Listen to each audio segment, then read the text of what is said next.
despite the fact that 130,000 residents are at risk and 25,000 others have already been evacuated. He also thanked workers for their efforts to keep the project moving forward. The Hidroituango Dam, located in the northeastern department of Antioquia, has been at risk of collapsing since May. Es un proyecto donde los colombianos, we all Colombians should join our forces in solidarity and wish that it can succeed. Obviously, keeping an eye on all the risks. To me, this visit is a confirmation of the will we all have for this project to move forward despite all the adversities. Workers have called for a general strike across Argentina starting this Monday to protest the economic policies of President Mauricio Macri. Sabrina Roth has more from Buenos Aires. Workers' unions across the country called for a third national strike to start this Monday to protest the economic and austerity policies of President Mauricio Macri. The strike has left the country without public transportation, domestic flights have been cancelled, and schools have been suspended as well. This general strike comes days after Argentina received a disbursement of $15 billion from their loan with the International Monetary Fund. The total loan agreed between the government and the IMF will reach $50 billion.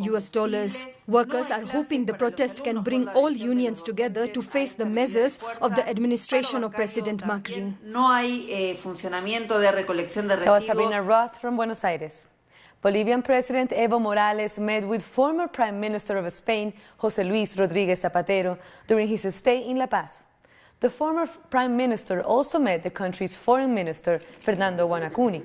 Morales thanked the former Prime Minister for accompanying the democratic and revolutionary processes in Latin America and for his speech against U.S. interference.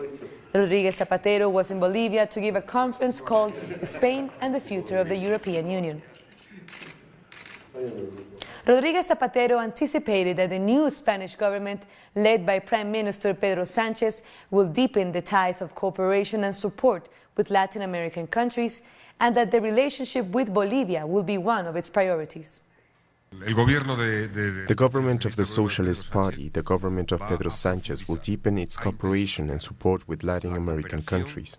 Without a doubt, that's a sign of the Socialist Party's identity. I think Bolivia will be one of its top priorities, because Bolivia has been so in the past, and because there is a recognition of what the country has done in the past years. In El Salvador, the National Liberation Front, or FMLN, held its 35th National Convention over the weekend to discuss coalitions for the 2019 presidential election. More than 800 people participated in this convention. The FMLN will fight to secure a third left-wing government, and they believe that a people-centered approach is vital to securing it. The presidential candidate, Hugo Martinez, said he's open to alliances with other parties.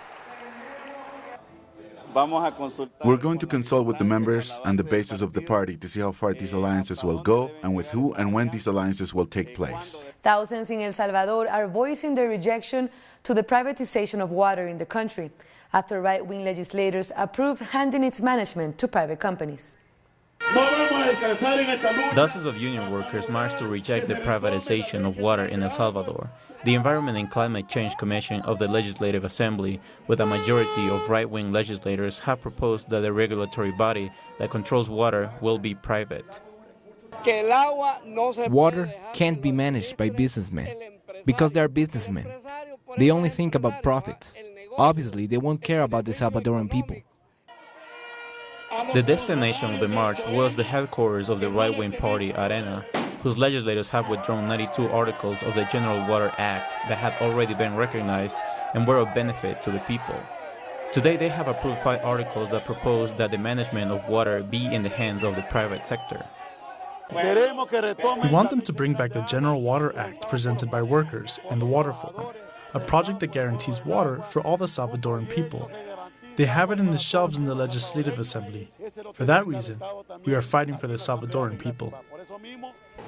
Since intentions to privatize became public, more than 70 organizations, including environmentalists, universities, churches, and workers, joined to create the National Alliance Against the Privatization of Water. If Arena says they have no intention to privatize water, they should start by ratifying Article 69 of the Constitution, which looks to guarantee water for everyone. Then we will believe them. President Salvador Sánchez Serén rejected any attempt promoted by the opposition parties to privatize water management and qualified it as a serious threat to the country. Still in El Salvador, the Catholic Church asked for forgiveness from the people after one of its priests was accused of sexual abuse. Archbishop José Luis Escobar Alas publicly apologized 2 days after the suspect was arrested for the alleged sexual abuse committed against a 13-year-old boy. The victim's parents discovered the alleged sexual abuse when they read a WhatsApp conversation between their child and the priest, in which the victim was being asked for naked pictures. Peru's government has declared a state of emergency in 11 Andean regions due to the drop in temperature that has already killed 150 people and is causing economic losses. Andean regions of southern Peru are experiencing temperatures of negative 15 degrees, which has affected more than 35,000 people with respiratory illnesses. According to the Civil Defense Institute, 150 of them have died.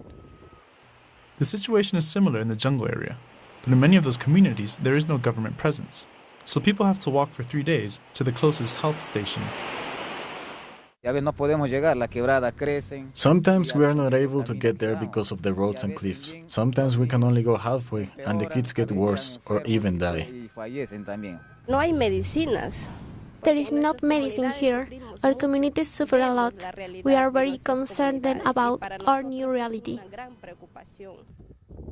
According to official reports, snowfall in the Andean zone has affected more than 800 hectares of land, and with that, the food of at least 100,000 South American camelids. 4,000 died due to lack of response from the government. We must say that the changing climate and the snowfall are beyond the response capability of the regional governments, but the state must act as soon as possible after this emergency. According to the National Meteorology Service, this is a very unusual season of low temperatures that is taking place in areas with over 3 miles of altitude, which increases the cold. We haven't had so much snowfall during our winters as we have now. This is the third snowfall all season we've had this year, and they're coming more often.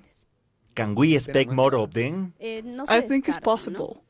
The government declared a state of emergency in 55 districts of 11 regions, which means that it must activate backup systems in different sectors and invest more to help the affected communities.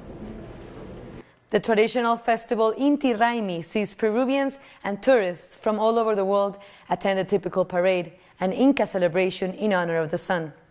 Also known as the Feast of the Sun, the tradition has been celebrated for a millennium in Andean nations. Thousands of people will attend the main ceremony where the ritual to the Inca sun god Inti will be performed.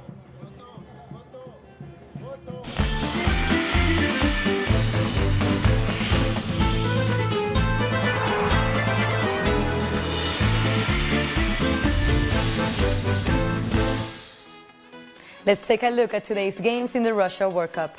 Uruguay will play against host team Russia, both already qualified to the next round to dispute the first position. Saudi Arabia will face Egypt for the early matches in Group A. Later, Spain will face Morocco and Iran will meet Portugal in Group B. A colonial Andean town in Colombia has placed itself at the heart of the football fever thanks to its football-making industry. Despite having barely 5,000 inhabitants, the town of Monguí in the Colombian eastern department of Boyacá has at least 20 factories manufacturing footballs. The town's entire economy rotates around the handmade spheres, with almost 1/4 of Monguí's inhabitants dependent on this business. At the town's main square, 2 statues are dedicated to the sport, and even balconies are often decorated with colorful little balls.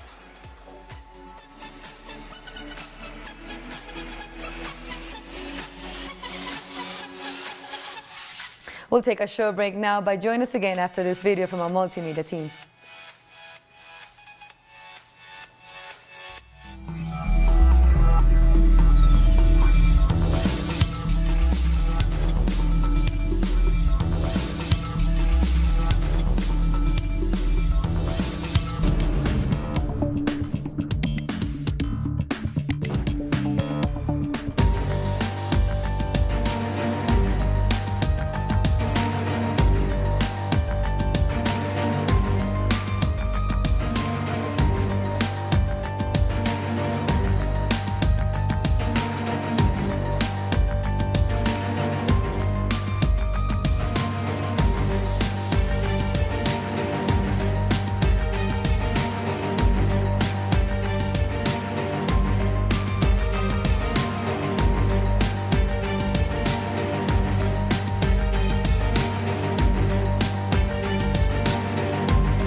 Thanks for joining us again.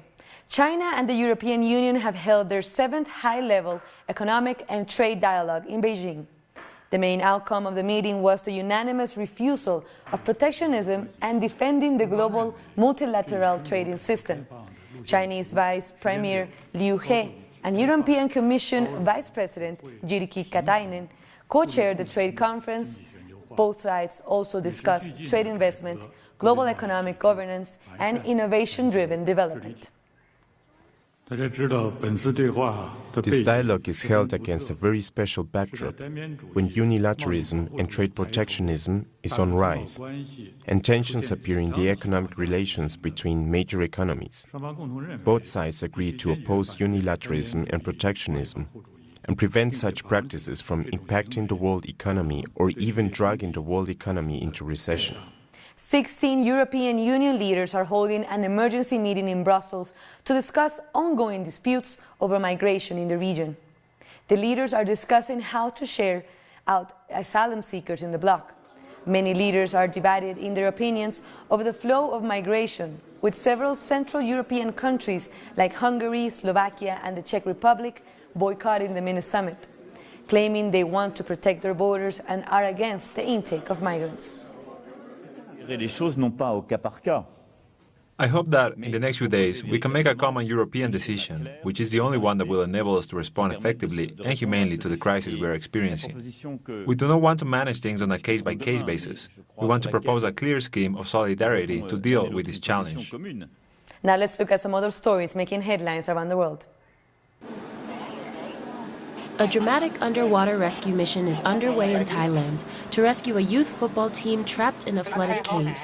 Officials said divers have reached the vast cave where the 12 boys and their coach are believed to be trapped. Heavy monsoon rains have hit the region in recent days, which caused the cave to rapidly fill with water. Libya's Coast Guard rescued nearly 1,000 migrants in the Mediterranean on their way to Europe, the Navy said on Monday. 3 separate operations took place, with the Coast Guard bringing them ashore. The rescue came just after Italy's Interior Minister, Matteo Salvini, vowed to have a hardline stance on migrants and traveled to Libya for talks on the migrant crisis. 360 immigrants were on board the boat in Saura, and on the Ras Jadir boat there were about 490 people. A ceremony in Seoul marked the 68th anniversary of the start of the Korean War. Around 5,000 war veterans and civilians, along with South Korean government officials, attended the ceremony. The 1950 to 1953 Korean War ended in an armistice with no peace treaty. On Sunday, a town in the Philippines held a curious mud festival to celebrate the birth of Saint John the Baptist. Residents of the village of Bibiclat covered themselves in mud and banana leaves to walk around the village while holding candles and praying. This tradition dates back to the 1940s, when women prayed to Saint John the Baptist to save their loved ones from execution during the Japanese occupations of the islands. It is said a rainstorm helped spare the captives, causing overjoyed villagers to roll in the mud.